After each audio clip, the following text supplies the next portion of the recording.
funny, Good afternoon. Welcome to TNC Radio.live. This is the Truckers Network Radio Show. And now here's your host, Shelley Johnson. Thank you, Tom. I appreciate that. Yes, this is the Truckers Network Radio Show on TNC Radio.live, where we offer the entertainment, sports, weather, traffic, news, and information that our commercial drivers want to hear. CB radios have been a long-held tradition for drivers as a way to communicate, stay in touch, and know what to expect in traffic. Today is 10-4 Day, so I thought it would be appropriate to talk about the history of CB radios and how they have evolved today. Today we have Kavi Sharma, CEO and General Manager, and Kip Sullivan, Head of Sales of President Electronics, to talk about CB radios. Welcome, Kavi and Kip. Thank you so much for being on the show today. Thank you so much, Shelley. It's a pleasure to be on with you guys. Thank you, Shelley. It's great to be here. You're welcome.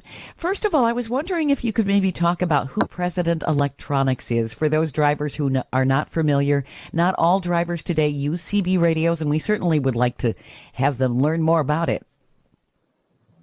Absolutely, Shelley. So, I'll give that one to Kavi because he's got the most experience with President. yeah, President has actually been around the CB industry for more than 40 years now, Shelley. Okay. And a lot of people Tom, who was on the phone with us earlier, may actually remember some of the President classic radios from the 70s and the 80s, like the Madison, and sort of the legendary names that CB radio started with. Since then, President has actually evolved into a multinational company. The headquarters of President is actually located in France. And President is the leading CB company that sells CBs in Europe, all the way from Spain all the way to Russia. And our U.S. operation has been relaunched the last 6 years, and we've brought in a whole array of brand new CB radios into the U.S. market. And this particular conversation will be interesting because I know one of the things you wanted to talk about was bringing FM to CB radios. That's been recently approved in the U.S. And President is sort of uniquely placed to talk about that because in the European market, FM has actually been with CBs for the last 40 years. So we've seen a lot of that, and we're excited to bring that new modality to the U.S. market. So, that's sort of the quick summary of President. There's a lot more details, but I'll start with that. Well, what I was wondering, if we could talk a little bit about the history of CB radios. When did they first start getting used by drivers? Because commercial drivers are the ones that really made it big. Am I correct? Yes, that's true. And I would say the real launching pad for CB radios was Cobra's launch in the 60s and early 70s. And that's when the CB craze by the mid-70s, I think some of you probably might remember the Smokey and the Bandit movie and some of the other, the movies that really led to the onslaught of interest in CB radios. And that was when it really took off. And it was really became a trucker tool that they really needed. And that was the height of its popularity, was the late 60s and early 70s. And it still continues today.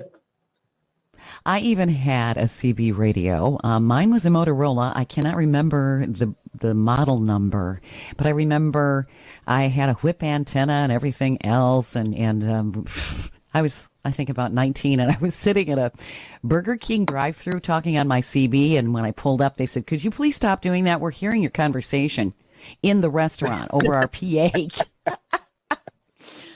Oops. No, that's funny.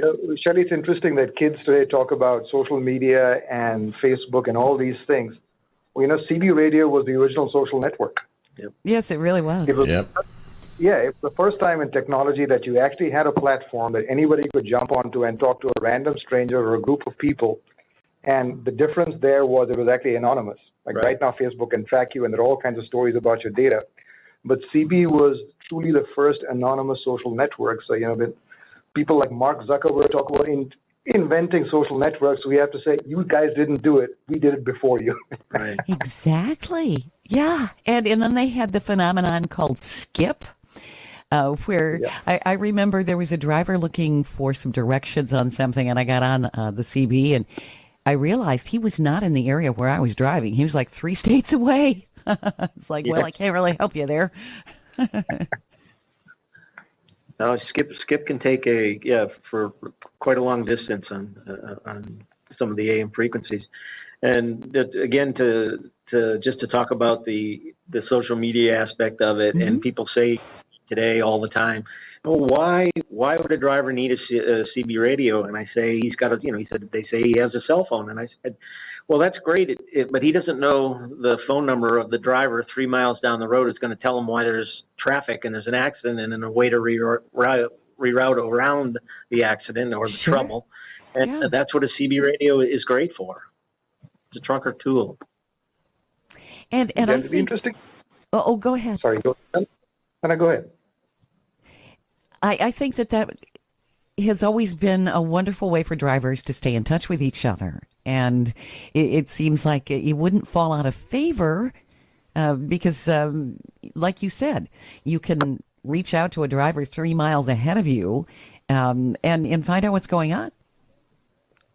Right. And that's for a driver, time is money. I mean, any driver can tell you that. And, being stuck in traffic or wasting time on your route, by avoiding trouble is so important, and that's why CB radios as a trucker tool have been popular for many decades now. And I'd like to see it become more popular again. In a way, I do think when the general public was using the CB, they had better touch with drivers. They could hear them, they could talk to them, and I think it put the human aspect back there, where people have lost touch with the drivers. Well, and there is one thing that can be said about it today that was true back then, is the anonymity of it. You there's no caller ID. You don't know who you're talking to. Mm-hmm. I remember back in the gas crisis back in the mid 70s. CBs were so popular for consumers, not truck drivers, to be able to find out what gas stations were open, where they could get gas, and which one was open and what hours, because there was rationing back at that time. And again, it was a great way to communicate. And the other interesting thing that we've seen, Shelley, is that on this particular point, we get a lot of calls from consumers that are looking to buy a CB. They're trying to choose between President or some other brand. So, we field a lot of those phone calls. And one of the interesting things that we've noted in the last 3 to 4 years is a lot more consumers are getting back into CB. We know that the trucker base has always stayed with the CB. So even today, more than 90% of truckers or long-distance truckers have a CB in their truck. But in the last few years, a lot of people that just drive, long-distance salespeople or whatever they might be, driving a car or a truck on the highway, they believe getting CB is a good thing. And so we ask people, what is it that motivates you? And it's a little bit of what you were saying. It's the human aspect of it. Sometimes you don't want to keep punching your phone while you're driving. Secondly, they won't be users of the CB in terms of having a conversation, but they will listen to the information that's being shared by truckers. So whether it's about an accident or a storm system that's coming, people are finding that information is really useful. And the difference between getting that on a CB versus your smartphone is on the CBs, it is instant. On your smartphone, it takes you 5 minutes to load your location to get a warning or whatever, and you don't know if it's a machine talking or where the information is coming from. If on your CB you hear that there is an accident on mile marker X and it's a human voice saying it, your CB's range, let's say 3 to 5 miles.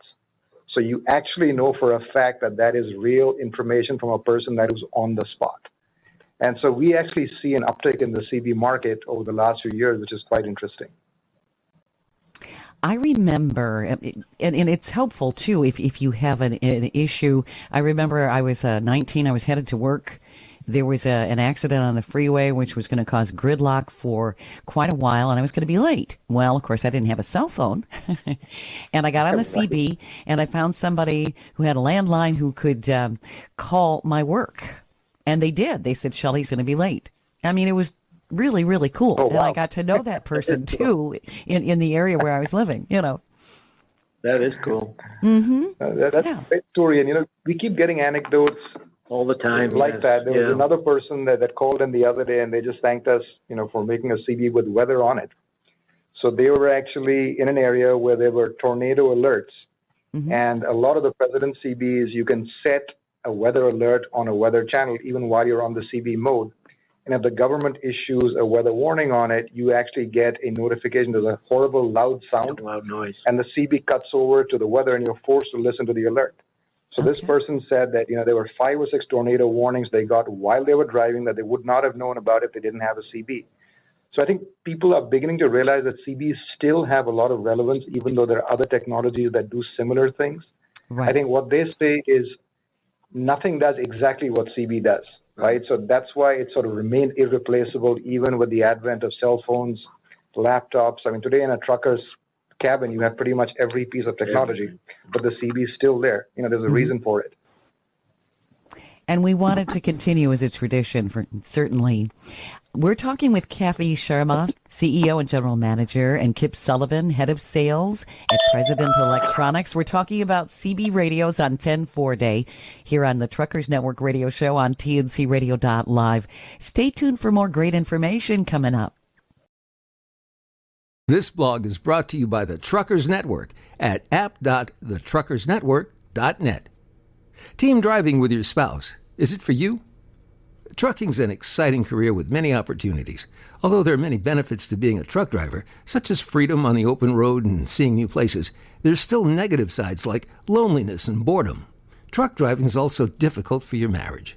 Being away from your spouse for days or weeks at a time makes it challenging to have a happy and healthy marriage. Thankfully, truck drivers have the option to team drive with their spouse. Forming a husband and wife trucking team can be a great opportunity to spend time together and travel the United States while making good money. Now, like any other job, driving with your spouse has pros and cons. Stay with me to find out if team driving with your spouse is right for you. Now, the pros of team driving with your spouse. Faster delivery. Due to the FMCSA's hours of service regulations, truck drivers can only drive up to 11 hours a day. Any driving after 11 hours will result in a penalty and a bad safety score.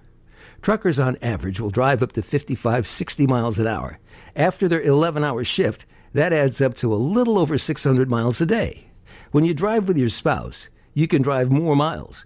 While you're finishing your 11-hour shift, your spouse can be resting and getting ready for their shift. This allows drivers to complete more miles a day, which in return leads to a faster delivery.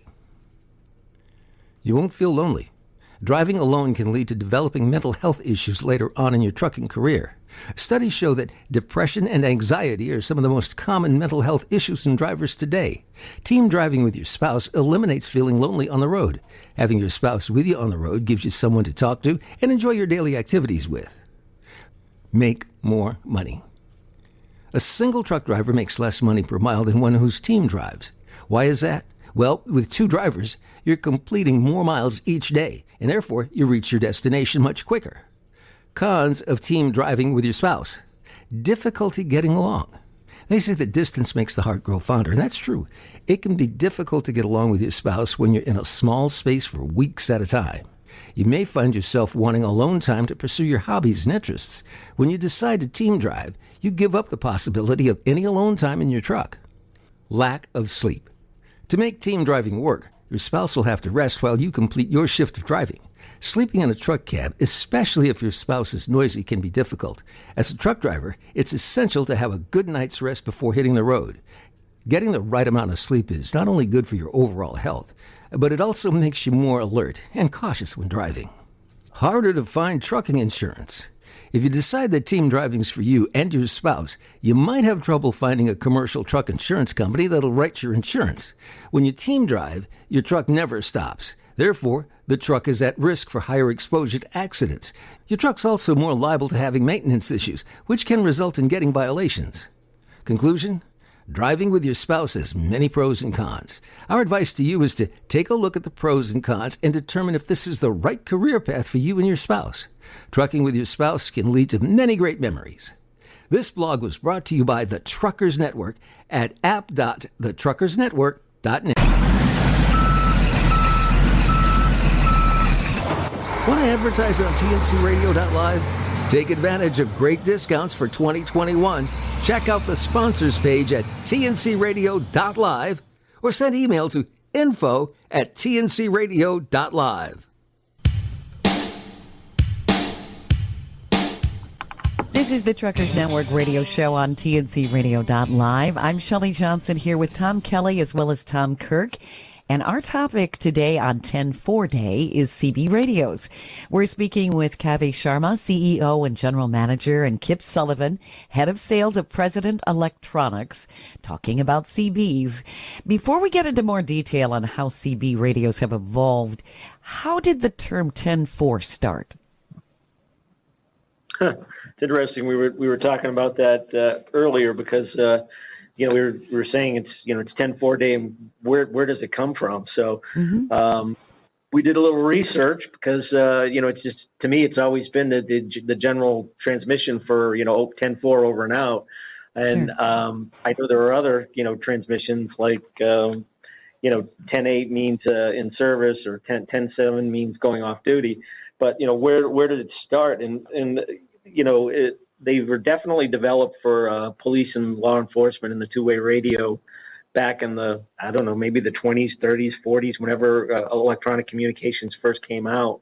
Sure. And when they became more popular as TV shows, police shows, in the Broderick Crawford, I think in the Highway Patrol series in the 50s, he was the one frequently using the term 10-4 over the radio, and it just became more popularized. And then it is the generic term for 10-4 over and out. You've ended your transmission, so that the other person knows that you're done talking and they can now start their transmission.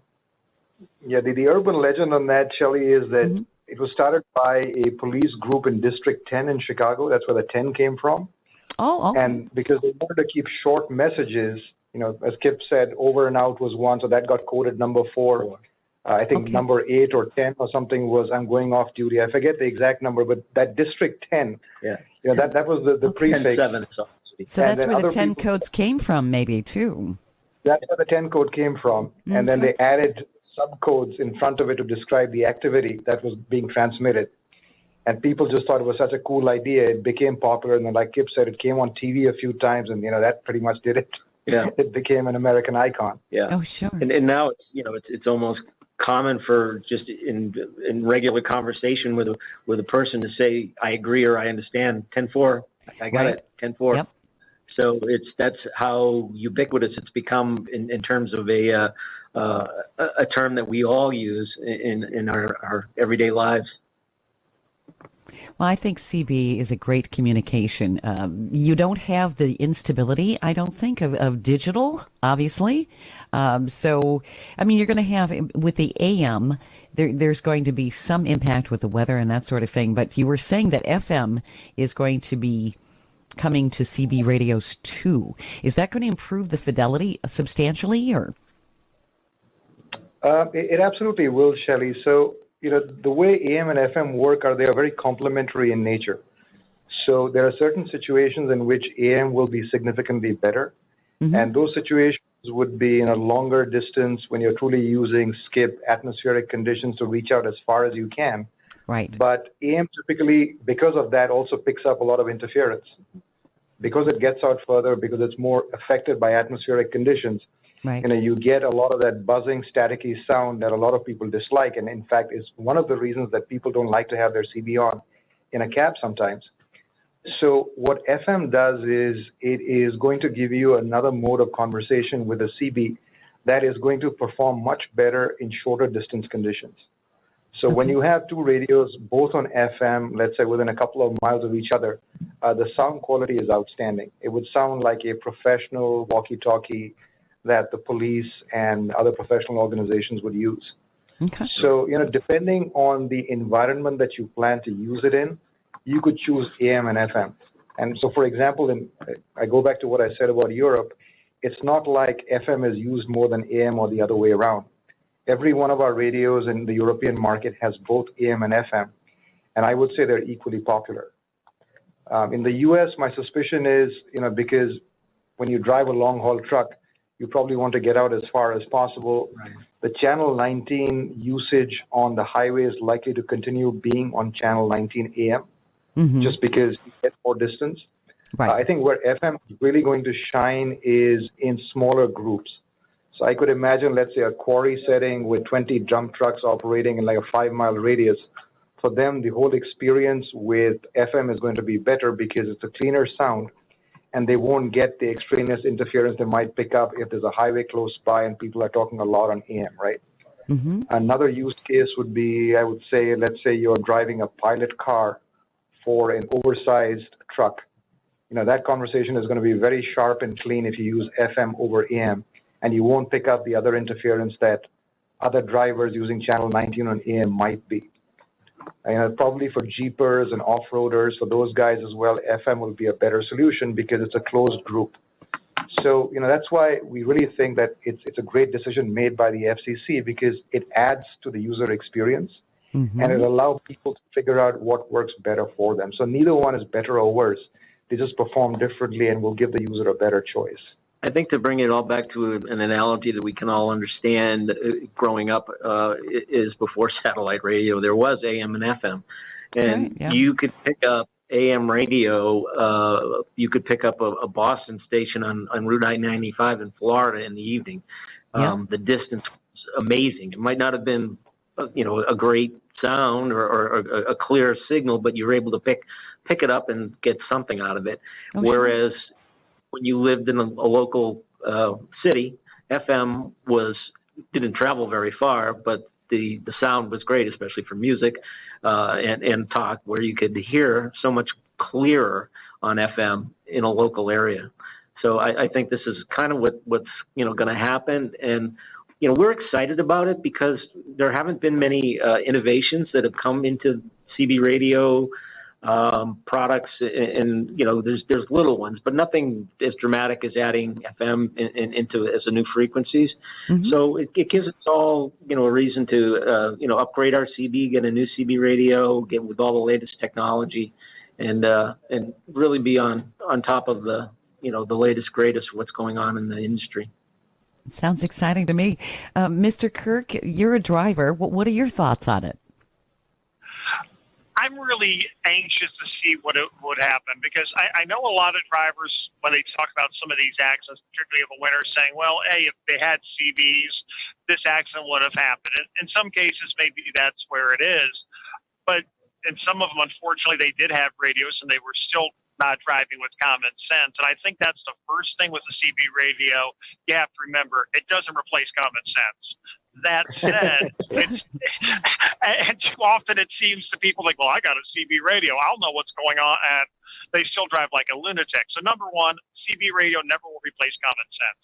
But number two, it can be a great tool to whether you're dealing with customers, whether you're dealing with coworkers, whether you're dealing with other drivers, to get information and share it back and forth. But that's exactly what it is. It's a tool. And one of the questions that I really have for you guys is, you hear different people saying, well, in order to get the best performance out of your CB, you should use a specific antenna, or maybe the factory antenna that comes with your truck is okay. What has been some of your experience as to, does an antenna really make that much of a difference? And if so, is it just a specific one, or maybe you should stop by a CB shop and get everything maybe professionally tuned? So I'll let Kavi answer this one. This is when we all know what you're saying. So go ahead. So the choice of an antenna makes a huge difference, Tom. At the end of the day, you can have the best CB in the world, but if your antenna is, let's say, either badly installed or it has even a small defect on it, your whole CB experience could get shot. You might pick up a lot of static. You might not be able to transmit and receive as far as the potential of the radio. So, you should be very selective about the antenna that you're buying. There are certain brands that make great antennas, but like anything else in the world today, there's a lot of knockoffs. There's a lot of unbranded stuff that you can buy on the internet. And people will, save $20 and get an unknown antenna, and then they run into trouble, because the thing with an antenna is, if it is poorly mounted and a poor quality antenna, it can actually reflect the signal back into your CB radio when you're transmitting and actually destroy your CB. So your CB actually might get damaged because of a bad antenna situation. So just to reinforce the point, selecting the right antenna and install is actually very important. And getting the SWR checked which is basically how efficiently the antenna is mounted is absolutely critical, because otherwise you damage your radio or you get disappointed with the performance. So, to go back to your point, I think if you have the option of getting it professionally selected and installed by a CB shop, that is absolutely the right thing to do. Agree. It might cost you a few more bucks, but at the end of the day, a CB is an investment for a 5-10 year period, right? So an extra $20, $30, if you look at it over that time period, it doesn't make much of a difference. Right. But it could make the difference between enjoying your CB and actually doing good things with it versus saying, I don't like it anymore, I'm going to shut it off because it doesn't work. To know what Makes your sense. SWR is when you get a radio, to know that the optimal is 1.0. If you can get it between 1.0 and 1.5, you're going to be getting the most efficient use of your antenna for your radio. And we at President actually have some radios with the SWR meter built in, so you don't even need to go to a shop. You can actually physically do it yourself. But it's very, very important in order to get the best performance out of your radio. Good information. We definitely want to get into some more tips here on the Truckers Network radio show. We're talking with Kavi Sharma, CEO and General Manager, and Kip Sullivan, Head of Sales at President Electronics. We're talking CBs on 10-4 day right here on TNCRadio.live. Stay tuned for more great information coming up. This info blog on TNCRadio.live is brought to you by the Truckers Network at app.thetruckersnetwork.net. 6 things to consider before starting your career in trucking. Truck drivers are often referred to as the backbone of America. They haul roughly 70% of America's freight. Nearly every good consumed in the United States has been shipped by a truck. Right now, the demand for truck drivers is higher than ever. The growing truck driver shortage in America is a topic of concern and has been for the past 4 years. The United States is in dire need of people to start driving trucks. Are you considering becoming a truck driver, but not quite sure if it's the career path for you? Here are 6 things potential truck drivers need to know before starting their career in the trucking industry. Know your why. Why do I want to become a truck driver? Is one of the first questions you should ask yourself before starting your career in trucking. Knowing and understanding your why is important so that you make sure that trucking is something you'll enjoy. Nothing is more draining than working in a career field that you're not passionate about and excited about. Truck drivers are already more likely to struggle with mental health problems because of the trucking lifestyle. So to avoid dreading your trucking career, ask yourself, why do I want to be a truck driver? Long work hours. It's obvious that truck drivers spend a majority of their workday in the driver's seat. But many new drivers don't realize how hard it can be sitting for long periods. Drivers spend hours upon hours sitting down. This can result in leg, back, and neck pain. If you're the type of person who cannot handle sitting down for several hours at a time, then truck driving is not for you. Another thing to consider is how long a typical workday is for a truck driver. Drivers are legally allowed to work 14 hours a day, but are limited to 11 hours of driving time. They must take a mandatory 30-minute break by the 8th hour of duty. Following the long workday, drivers must have 10 hours of off-duty time. In a work week, drivers cannot exceed more than 60 hours of work or 70 hours over 8 days. Failure to follow these HOS rules can result in being shut down, fines, and lower carrier safety ratings. A new lifestyle. There's not a career quite like trucking. It's nothing like your typical 9-to-5 Monday through Friday job. It's long hours, days, and most times weeks away from home. Truck drivers often experience loneliness, depression, and anxiety. If you're someone who's used to working with many people, then truck driving will be a shock. Drivers will go days or weeks without seeing their loved ones, and it can really take a toll on truckers, especially those who are new. Adjusting to this lifestyle can be challenging at first, but once you do, you can live a rewarding life as a truck driver. Getting seat time. The more experience you have as a truck driver, the better. With more experience, you'll land better truck driving jobs and better pay. According to the Bureau of Labor Statistics, truck drivers earn an average of over $40,000 a year. Yet, many trucking companies advertise higher rates of pay for experienced drivers. Over time, you can negotiate a higher rate per mile. Your relationships will suffer. It doesn't matter if you're on the road or at home. Make time for family. Make it a priority to talk to someone in your family once a day. It can be tough for truckers, especially long-haul truck drivers, to maintain relationships with their families due to the trucking lifestyle. Keeping in contact with your loved ones will help life on the road be less lonely. Lack of sleep. Getting the recommended amount of sleep each night is a rare thing for truckers. Although sleep may be difficult for truckers because of the uncomfortable way of living, it's essential to their well-being and safety. Make it a priority to get good sleep and make a sleep schedule. Set an alarm for a certain time and turn off all electronics and get your much-needed sleep. Not getting enough sleep makes life on the road miserable. Although there may seem like many downsides, truck driving can be a very rewarding and exciting career. As a truck driver, you have freedom on the open road and the chance to see America's most beautiful places. For information on trucking, be sure to check out the Truckers Network at app.thetruckersnetwork.net.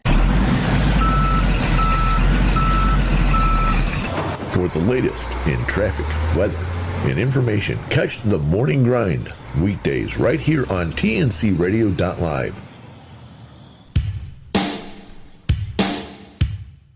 Welcome back to the Truckers Network radio show on tncradio.live. I'm Shelley Johnson with Tom Kelly and Tom Kirk, and we're talking CBs on 10-4 day today. We're chatting with Kavi Sharma, CEO, General Manager, and Kip Sullivan, Head of Sales of President Electronics. They're giving us some great insight on CB radios. I was wondering, how have CB radios changed in recent years? Do people still need the whip antennas anymore to get further out, or what's improved? It's an interesting question, Shelley. I think, for a long period, at least from what we've seen in the U.S. market, the radios haven't changed a whole lot. And that's why we at President, saw the opportunity, and here we are, because if you look at some of the CBs that were used about 20 years ago, they look a lot like the CBs that are used now. And, based on all the feedback and everything we've seen, there were a few different issues in CBs that needed to be addressed. And two big ones were sort of the noise levels associated with reception in CB, so the static, that kind of noise that keeps coming, the size. Now, as we were discussing earlier, the cabs have got a lot of electronics in them, and a lot of drivers have told us that they don't have place for a CB. They wouldn't mind having a small CB, but, something that's 2 feet across and let's say 6 inches down, it just doesn't fit anywhere in the cab. So one of the big innovations that we've been working on at President is miniaturization. Right, it's being done for every other piece of electronics, so why not CBs? Sure. And so what we've actually done, and if you go to our website, you'd see we have everything from a full-size radio down to the President Bill, which is a radio that's, I think Kip is the iPhone user, probably about the same size as an iPhone. Yeah, that's how small it is. It's amazing. And, it's not just for trucks. Can I interrupt for a second? When you say size of an iPhone, do you mean like the thickness, the overall dimensions, or is it maybe about the size of an iPhone but like an inch thick? So the width would be the size of an iPhone. The depth going down, the height would be, let's say, about an inch. An inch, yeah. And that's pretty much it. I mean, there's a little heat sink behind it, so it probably would be a little longer than the iPhone in one dimension. But you could put it in the palm of your hand, and the radio would sit, pretty comfortably there. And that's been one of our biggest sellers in a lot of trucks where, younger drivers don't want to deal with what they call my granddaddy's CB because it looks modern too. When you have a smaller radio, what you'll end up doing is putting a lot of the functions in menus, and younger people are actually used to that, right? Instead of just having a knob for everything that takes up space, they're more comfortable pushing a couple of buttons and going through a digital menu that gets you to whatever function. And then secondly, in cars and, pickup trucks and so on, space is an issue as well. So something like the President Bill or some of the smaller radios we have actually has been a big innovation. It doesn't sound like a dramatic change, but actually it's been one of the big changes, because what's also changed is what's inside the radio. If you take a radio from 10, 15, 20 years ago, you see surface-mounted technology. And in layman's terms, that means you have these big electronic components that actually stick about like a couple of inches above the board. What that means is your radio has to be big. From a user point of view, what actually is a big negative is those components will fail, because in a truck, you're getting the vibration for thousands and thousands and thousands of miles. Yeah. So imagine something that's soldered onto a board that's an inch long, and at some point it will fail.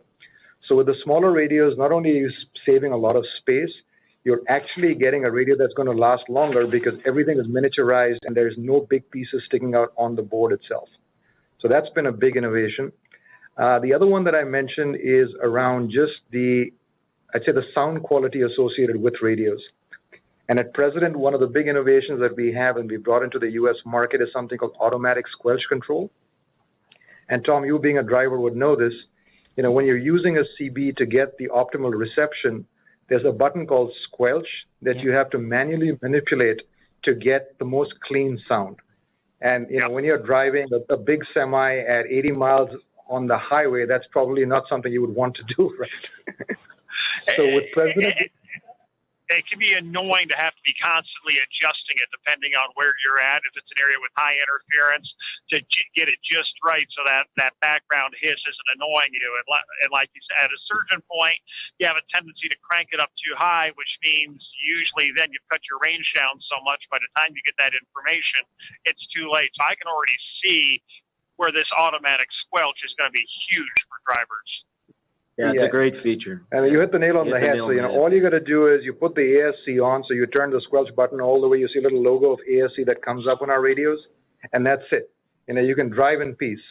It works like at a 95% level, which means that 95% of the time you won't hear any background static noise that'll bother you. And it's automatic, right? So it's not cutting the signal that's coming in. It keeps changing as your location changes. That's the beauty of it, that you don't have to keep on manipulating it like Squelch as you move, which is one of the big frustrations of CB radios.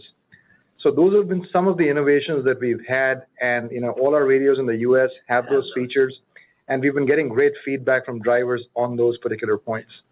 One other feature that we've added into all of our radios, well, by the way, we have introduced 8 new radios in the last 18 months, so we're constantly trying to innovate, but all of our radios have a 7-color LCD display so that you can change the color for every day of the week.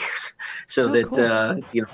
If it's orange, it's Tuesday. If it's green, it's Wednesday. If it's blue, it's Thursday. And it actually, it does make the viewing easier and easier on your eyes. Some of them are easier to look at night, and some of them are easier to look at when it's bright during the day. Sure. But yeah, 7-color display is something you won't really find by any other companies out there except for President. So how, in terms of CB usage, how does Europe differ from the United States? Is it about the same in terms of professional drivers using CBs, or just kind of curious? It's very much the same, Shelley. The primary driver for CBs in Europe is the professional long-distance truck driver.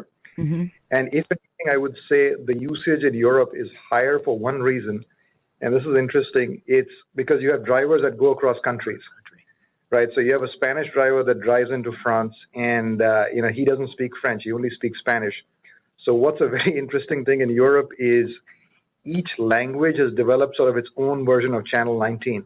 Okay. So a Spanish driver coming into France knows that if he wants to connect with other Spanish drivers, I think they use Channel 7 there, and they can connect to other Spanish drivers in the area. So because Europe is such a varied market where you drive a couple of 100 miles and you change country and language, CB is all the more important, right? Because your cell phone, your roaming charges the minute you leave your home country are astronomical. Oh, it would be. So I would say, again, the percentage of trucks that use CB are probably the same as the U.S. About 90 to 95% long-distance trucks will have a CB.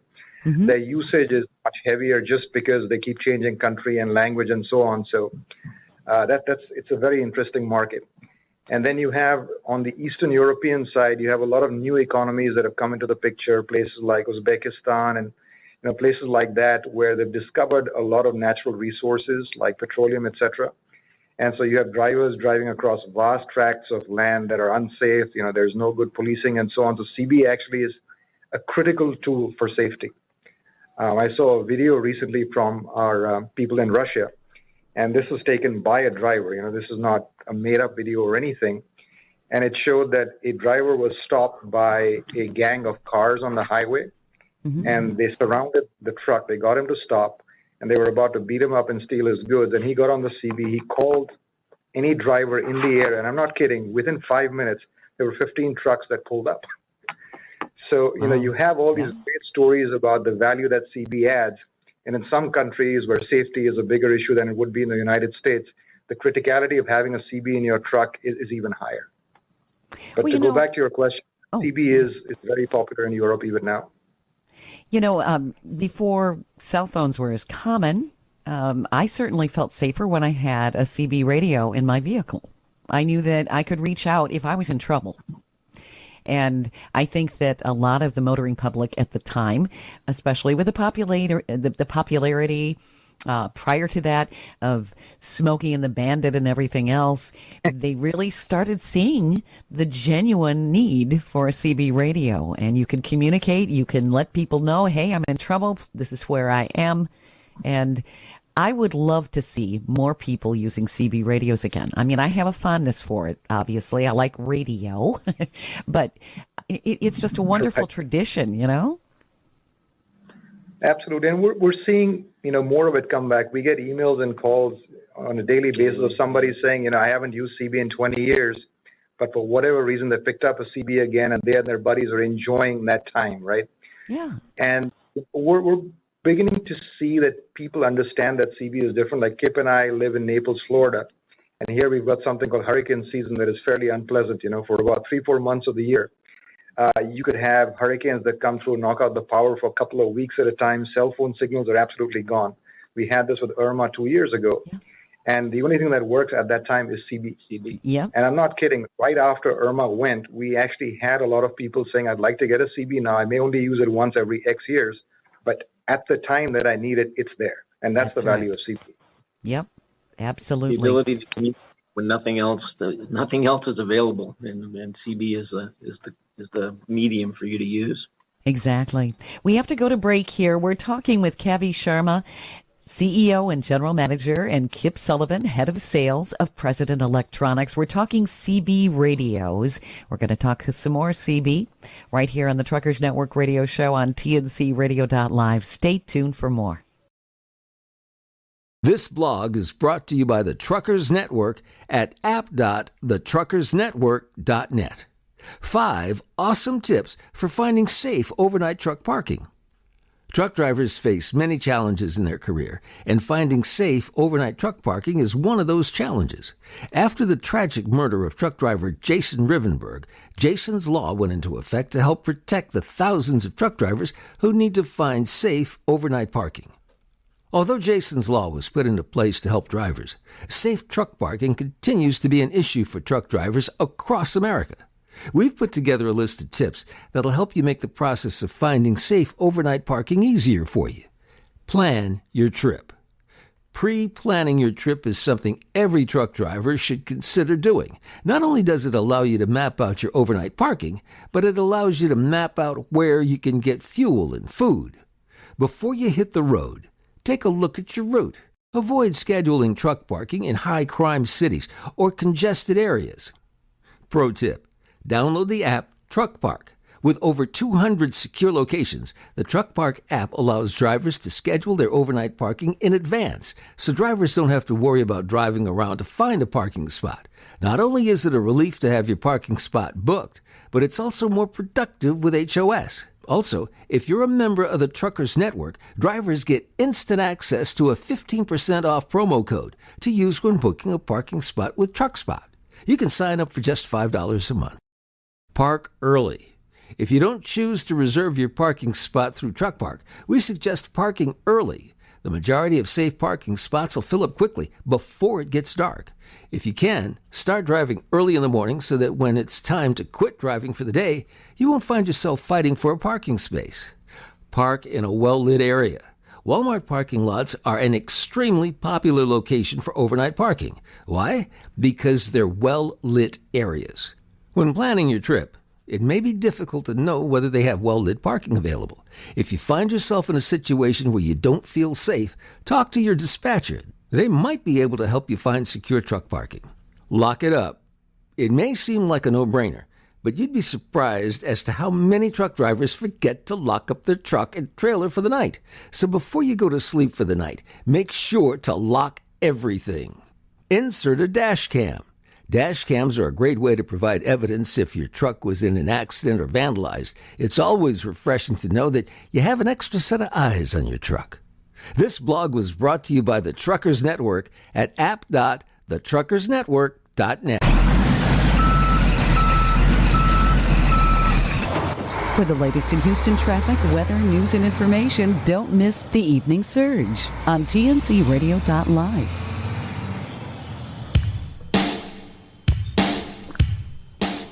Welcome back to the Truckers Network radio show on TNCRadio.live. I'm Shelley Johnson with Tom Kelly and Tom Kirk, and we're talking with Kavi Sharma, CEO, General Manager, and Kip Sullivan, Head of Sales of President Electronics.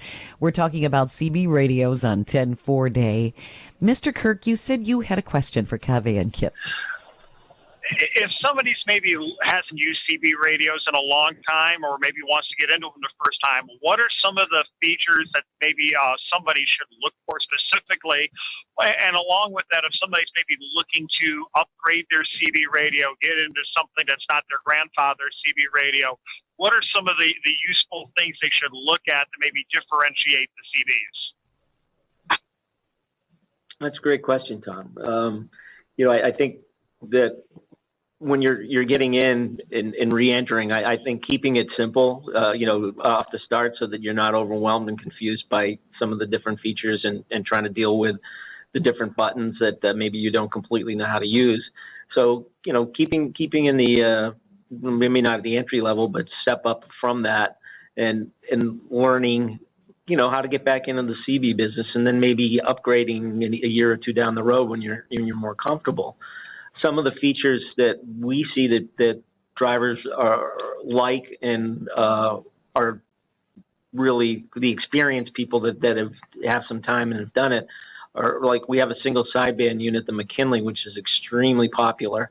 And the advantage for those who don't know with single sideband is range. You can get further range and distance with the sideband channels.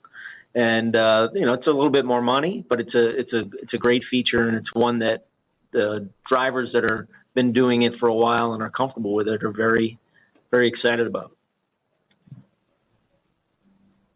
And makes sense. What we let people do is, we also try to give the user and our dealers actually as many tools to help make selections. So if you go on the President website or you contact your dealer, they put together a little matrix for you that says, if you buy this radio, it's got these 5 features. If you upgrade to the next one, you add these 2 features, and so on. So, that's a very helpful way of somebody visually saying, okay, if I spend this much money, this is what I get. But to go back to what Kip said, if you're starting out, you really want to get something simple, because otherwise you might get frustrated and you might give up the hobby before you even, take it up, in a sense. Right. So we generally recommend, and this is not so much for long-haul truck drivers, but let's say a casual consumer buying a CB radio, we would recommend, buying a fairly basic radio, maybe not the entry level, but the second or the third one, and getting a magnetic mount antenna. Because I think, Tom, you had asked the question about, how important is an antenna? Well, when you're installing a fixed antenna that has to be, mounted on a vehicle, that's a fairly complex task, and a lot can go wrong.